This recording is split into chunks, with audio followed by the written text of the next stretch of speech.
This is the Dzogchen Semde Lama Jigme Gyatso of the Buddha Joy Meditation School.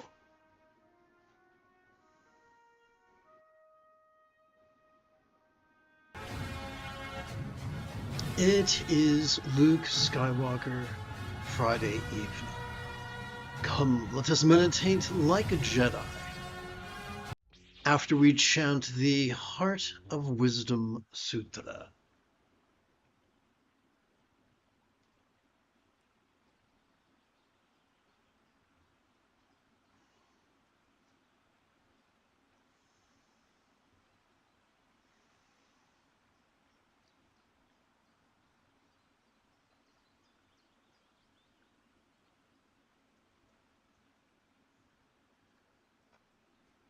It's most sustainable to chant while breathing from the diaphragm. The easiest way for that to happen is for our subtle energies to gently coalesce behind our navel.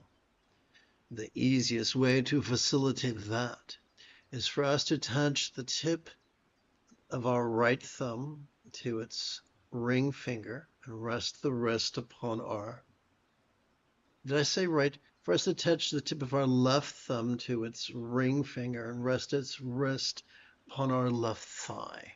And for us to touch the tip of our right thumb to its ring finger and rest its wrist upon our right thigh.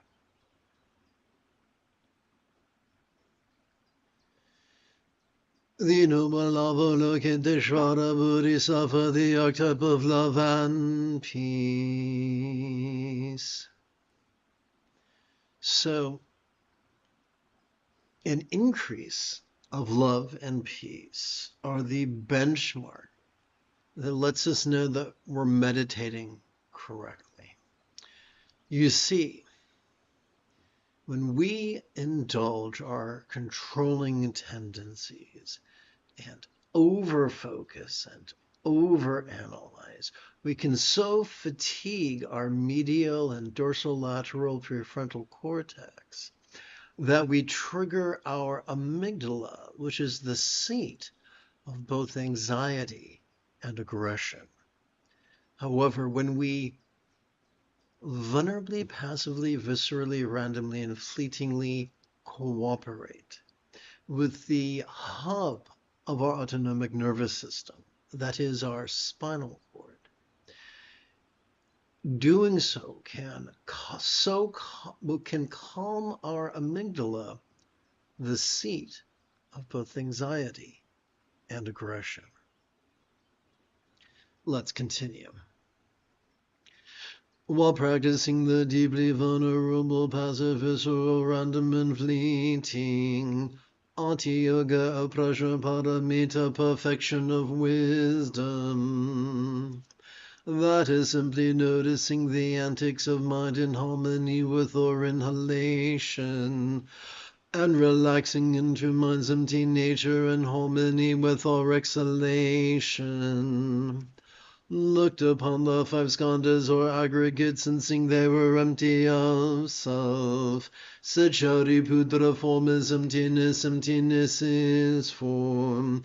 Emptiness is not separate from form. Form is not separate from emptiness. Whatever is form is emptiness. Whatever is emptiness is form. So what do we mean by empty of self? The same holds for feeling and appraisal, impulse and awareness.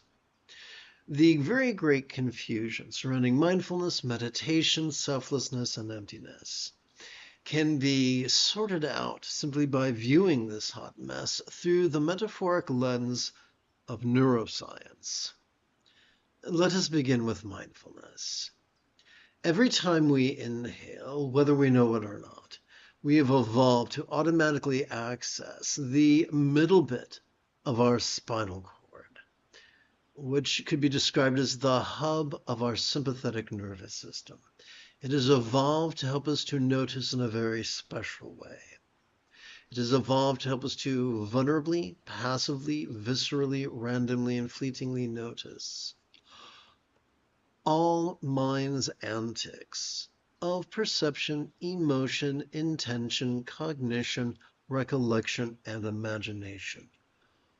All of them, from the external to the internal, from the physical to the mental, from the pleasurable to the painful, from the interesting to the boring, from the glorious to the grotesque. But what are we to do with that which we noticed? In a word, meditation. You see, every time we exhale, whether we know it or not, we have evolved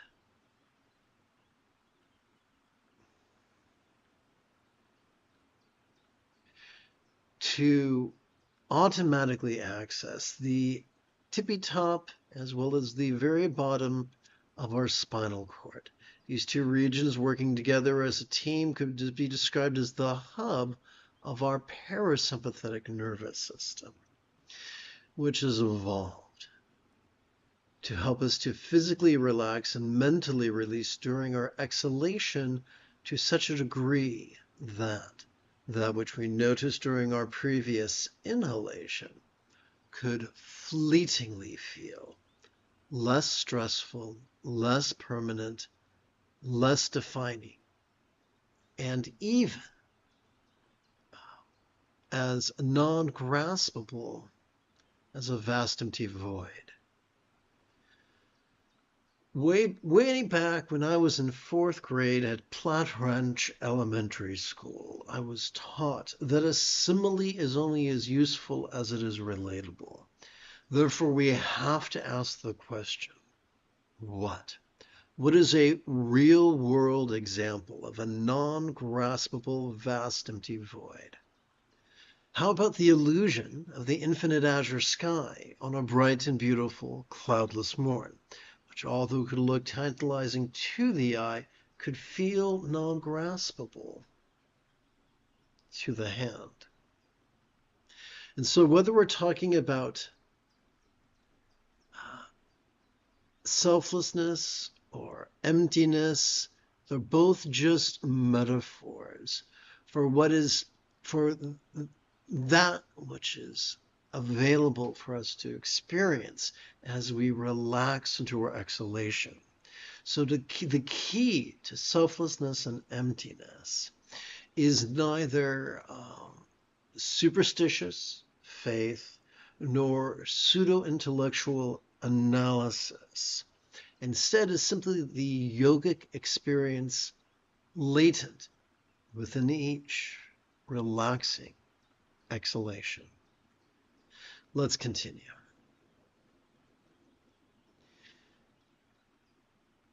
Let us continue with the exploration of non-duality.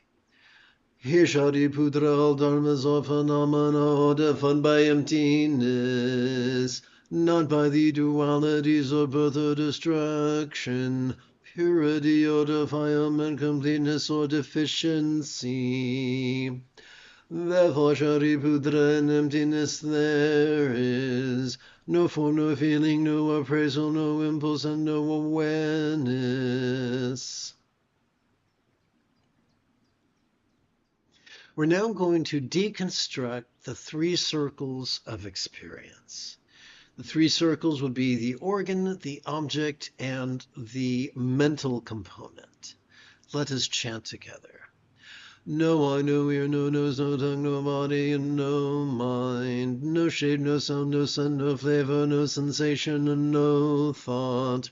No element of perception from eye to conceptual consciousness. No causal link from ignorance to old age and death, or end of causal link from ignorance to old age and death. So let's explore what's meant by this passage. The most frequent common denominator here is the phrase causal link. I should say the most significant common denominator is causal link. In the institutional Buddhism of patriarchy, there's much talk about good karma and bad karma and vows. However, in proto-Buddhism, in the matriarchy of proto-Buddhism, there is no such nonsense.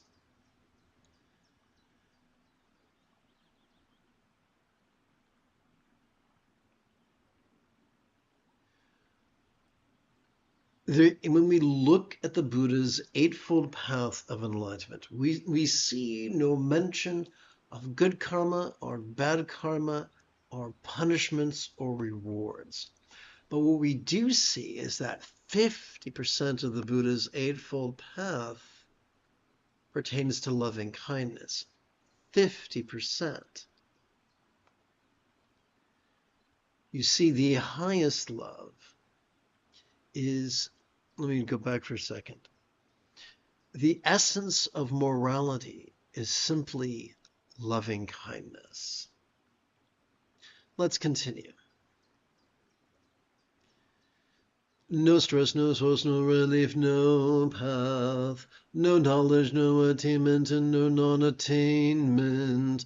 Therefore, Shariputra without attainment. Bodhisattvas take refuge in Prajnaparamita, perfection of wisdom, and live without rigid walls of the mind, without the tyranny of walls of the mind, and thus without the tyranny of fears. We see through the tyranny of delusion and attain the mastery of awareness and letting go, that is nirvana. Many people get concerned and they say, well, without pseudo-intellectual analysis, how am I supposed to master impermanence or emptiness? Yet the great irony is that the more we play with mindfulness and meditation, perhaps as frequently as once every 12 hours or so, the more we automatically, viscerally experience change and non-graspability.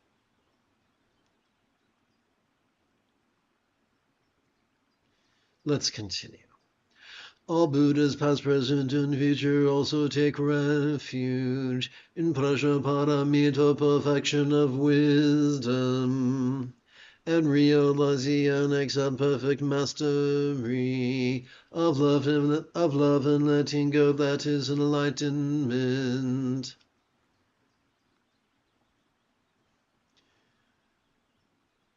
Let us explore the sixth fold of the Buddha's eightfold path.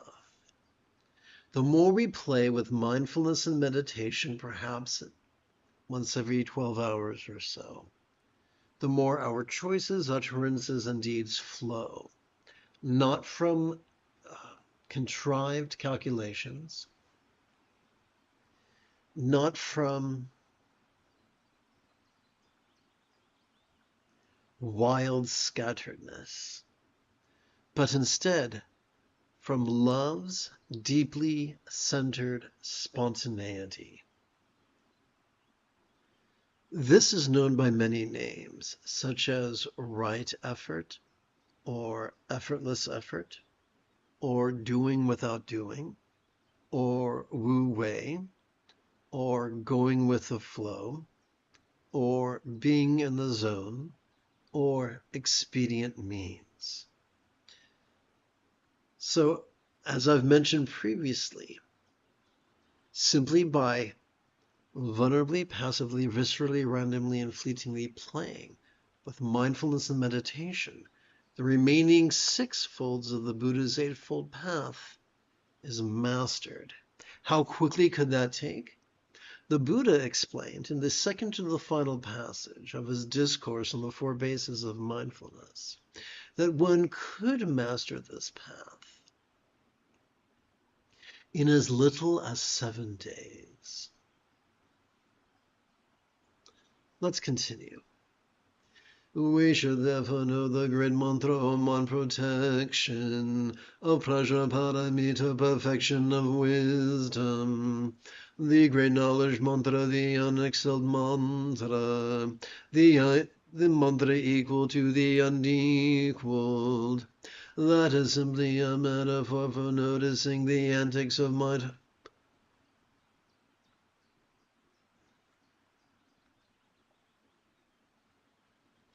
I forgot a preposition.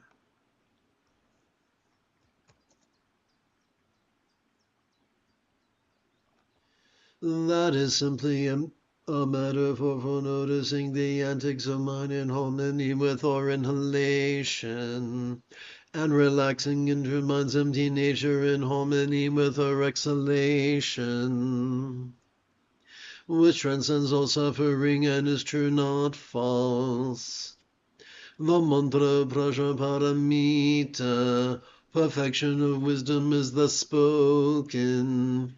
Gate gate pada samgate bodhiswaha. Gone perfectly and completely gone. Gone to liberation, may it be so. May all beings master releasing, perfectly releasing. Perfectly and completely releasing into freedom. So what does it mean to perfectly and completely release? What that means is we are vulnerable to whatever comes up.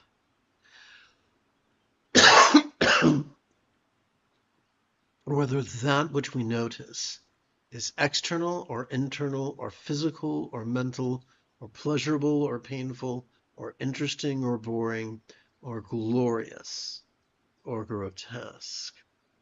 Who we are is not determined by what we feel or what impulses we experience.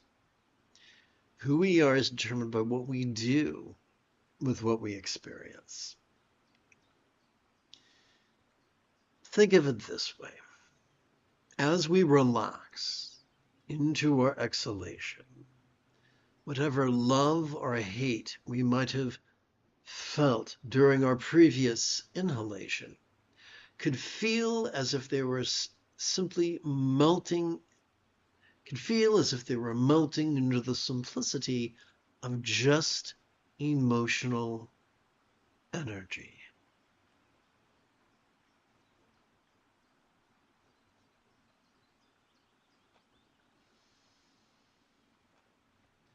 Having completed our opening recitation, let us now shift gears.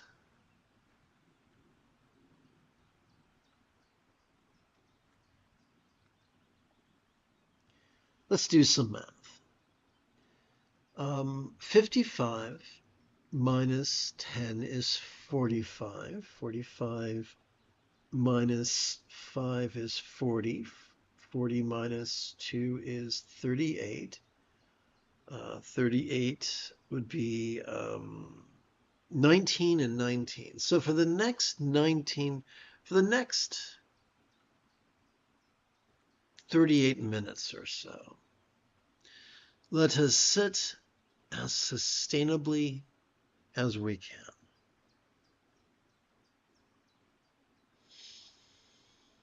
For the first 19 minutes or so, let us gently invite our real or imagined subtle energy to coalesce at the crown of our head. To do that, we're going to use two tools.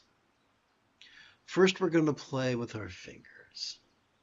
Let us use the tip of our left index finger to support the lower knuckle of our right index finger, palms up in our lap. The second tool is simply a frame of reference. As we feel air enter our nostrils, let us silently and mentally recite the verb noticing.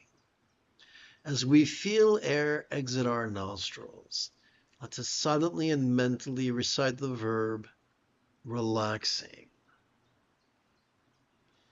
The silent and mental recitation of these verbs does not cause us to notice and relax. We are already wired to do that. Then why? Why do we play with those two verbs?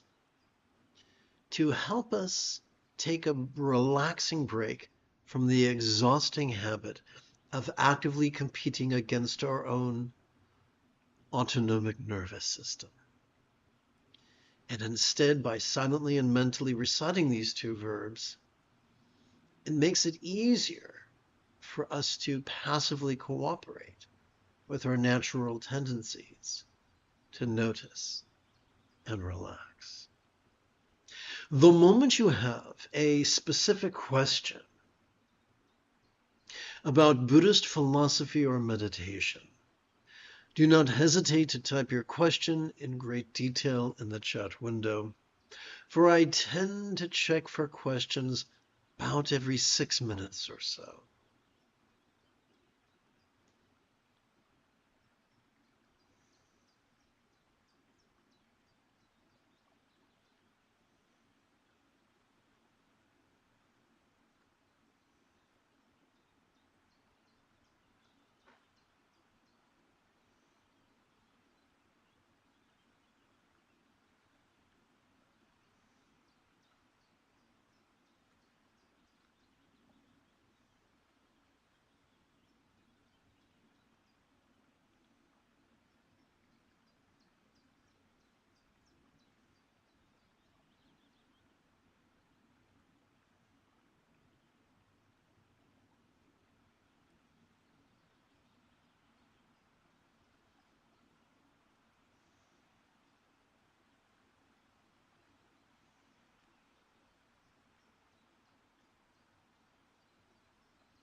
Let us consider our hands.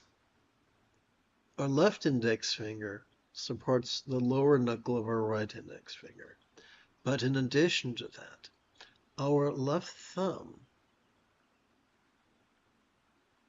could come to rest upon the lower set of creases of its little finger. Doing so helps us to keep track of our first set of 12 inhalations. How will we keep track of those inhalations? By using our right hand.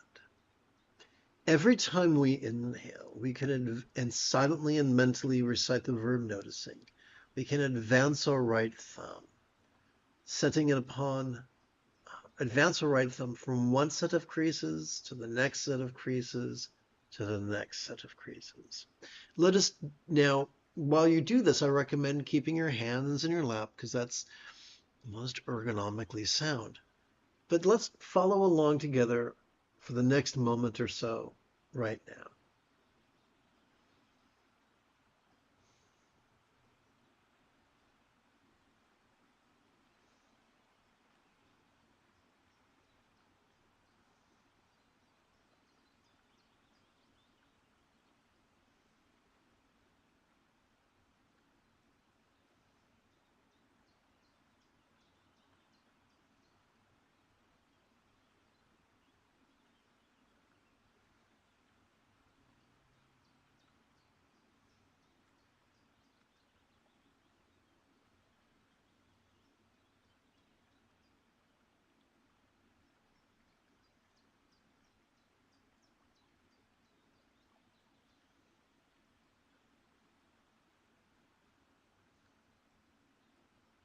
Having come to the last set of creases, then return our attention to our left thumb and advance it to the next set of creases. And that's how we can count 12 sets of 12 inhalations each. Now, if this is your first rodeo, give yourself permission to have a learning curve. For repetition is the mother of skill.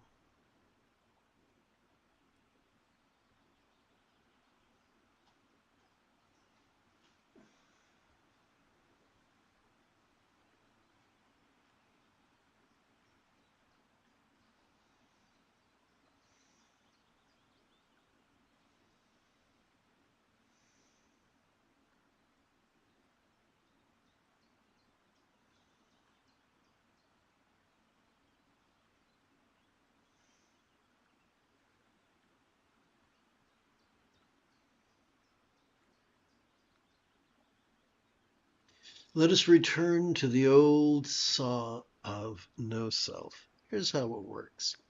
As we relax into the exhalation, Whatever sense of self we might have fleetingly experienced during our previous inhalation could feel less stressful, less permanent, less defining, and less tangible. That's all. Self is simply a placeholder for whatever labels are bothering us the most in the moment.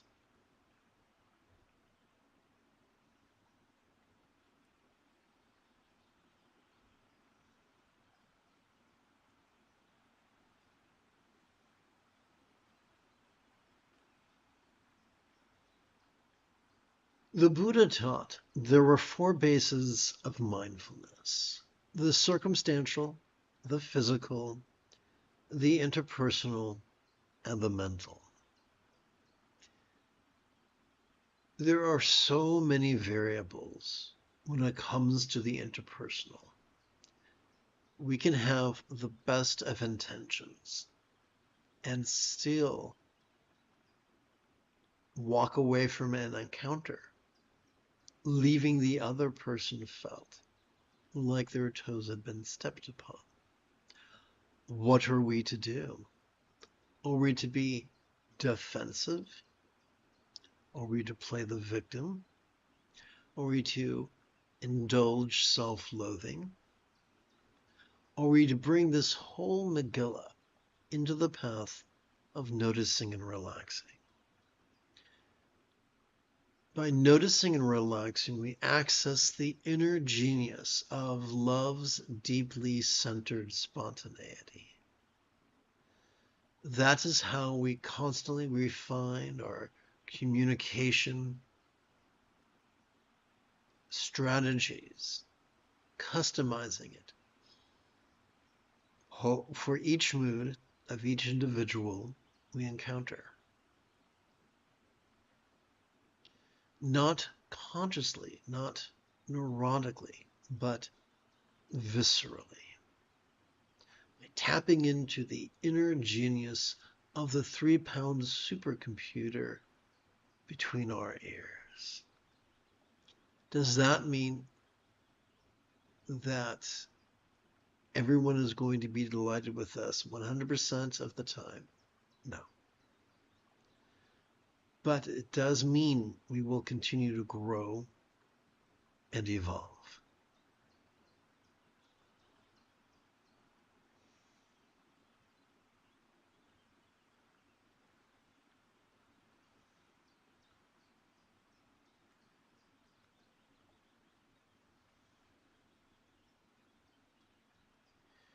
It's good to give others the benefit of the doubt.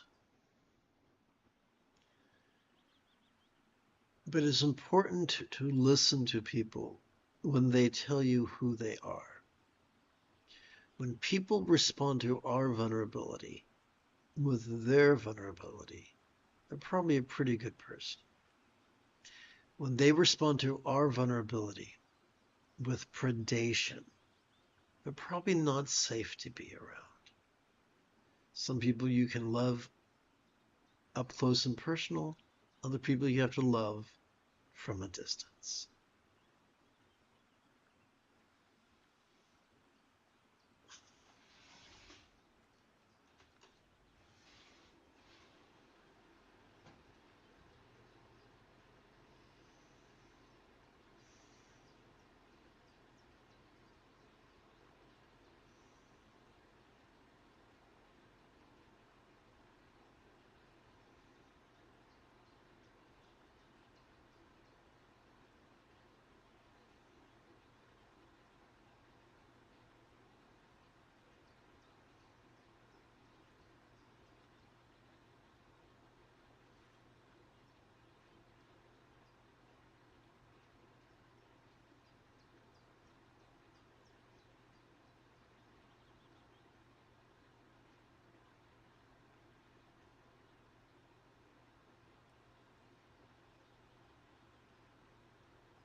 Checking for questions.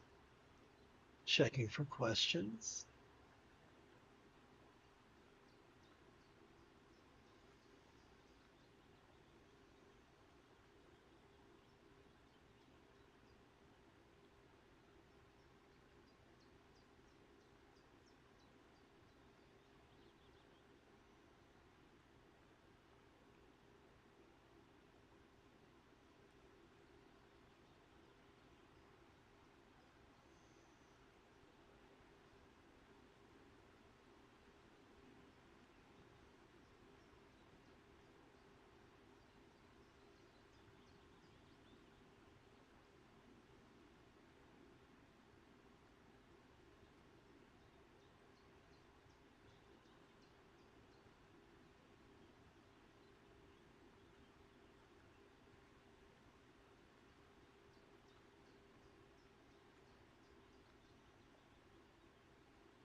Let us shift gears a second time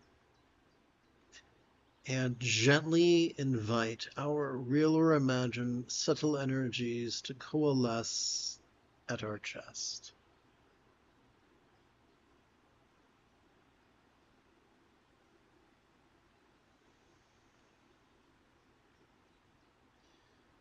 First, let's shift our fingers, and instead of using our index finger, let's use our left middle finger to support the lower knuckle of our right middle finger, palms up in our lap.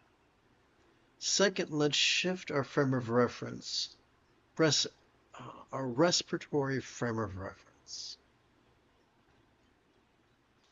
As we feel our chest swell with breath, let us silently and mentally recite the verb noticing. As we feel our chest subtly sink, as gently we exhale, let us silently and mentally recite the verb relaxing.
To keep track of the beginning of our second collection, of our chest's second collection of 12 sets of 12 inhalations, we could use the tip of our left middle finger to support the second knuckle of our right middle finger, palms up in our lap.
You have taken your first step into a much larger world.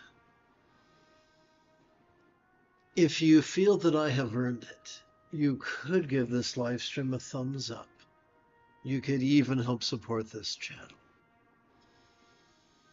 For Meditate Like a Jedi is made possible thanks to the generosity of viewers just like you. In approximately 11 hours, I would very much like to return to lead tomorrow's dawn recitation, explanation, and practice of meditating like a Jedi.